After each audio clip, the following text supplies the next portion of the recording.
J'avais 25 ans et j'étais à moitié mort à cause de mon addiction à l'alcool. Je croyais que ma vie était arrivée à son terme.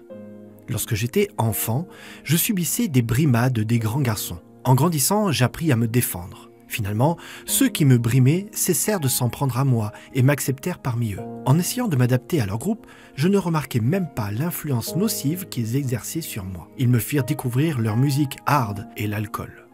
Il ne me fallut pas longtemps pour être accro à l'alcool. Pire encore, lorsque je ne réussissais pas à m'en procurer auprès de mes soi-disant amis, j'en volais. Je quittais l'école à 15 ans pour me remettre à travailler. Mais tout ce que j'ai gagné était dépensé en alcool.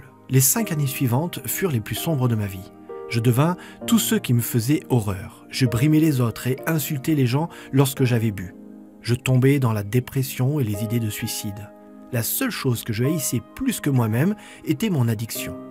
Je perdis des amis et des membres de ma famille victimes de l'alcool. Un jour, je me rendis compte que j'étais en train de me tuer moi-même.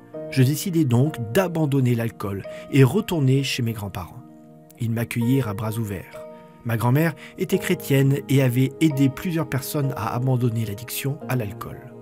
Mais même elle n'était pas préparée aux effets dangereux pour ma vie de mon sevrage de l'alcool. Je ne pouvais plus manger, mon cœur battait constamment et je tremblais de manière incontrôlable. Ma grand-mère savait que ma vie ne tenait qu'à un fil. Craignant de me voir mourir, elle me parla de Jésus. Elle pria et me rappela que Jésus m'aimait. Ces paroles me donnèrent du courage. Mon grand-père installa un téléviseur près de mon lit, pensant que cela pourrait me distraire de mes symptômes. Ce jour-là, lorsque j'allumai le téléviseur, un programme intitulé « L'école du sabbat de l'espoir » apparut sur l'écran. Je n'en avais jamais entendu parler auparavant, mais il capta mon attention. Regarder ce programme m'aida à me concentrer sur la parole de Dieu plutôt que sur ma détresse. Je sentis que le Saint-Esprit était à l'œuvre dans mon cœur. L'école du sabbat de l'espoir devint mon église et une partie intégrante de mon processus de guérison.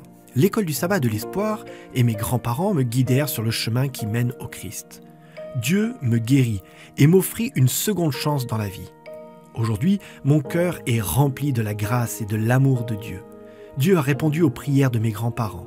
Eux et l'école du sabbat de l'espoir ont ouvert mon cœur à l'amour de Dieu et m'ont offert une nouvelle vie en Jésus-Christ. Vos offrandes de promesses contribuent à soutenir financièrement des projets et initiatives de l'Église adventiste du 7e jour qui peuvent changer des vies et sauver des âmes pour le Christ.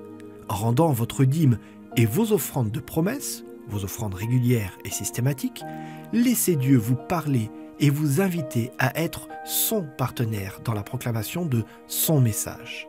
Puissions-nous mettre nos désirs à la dernière place et Dieu à la première.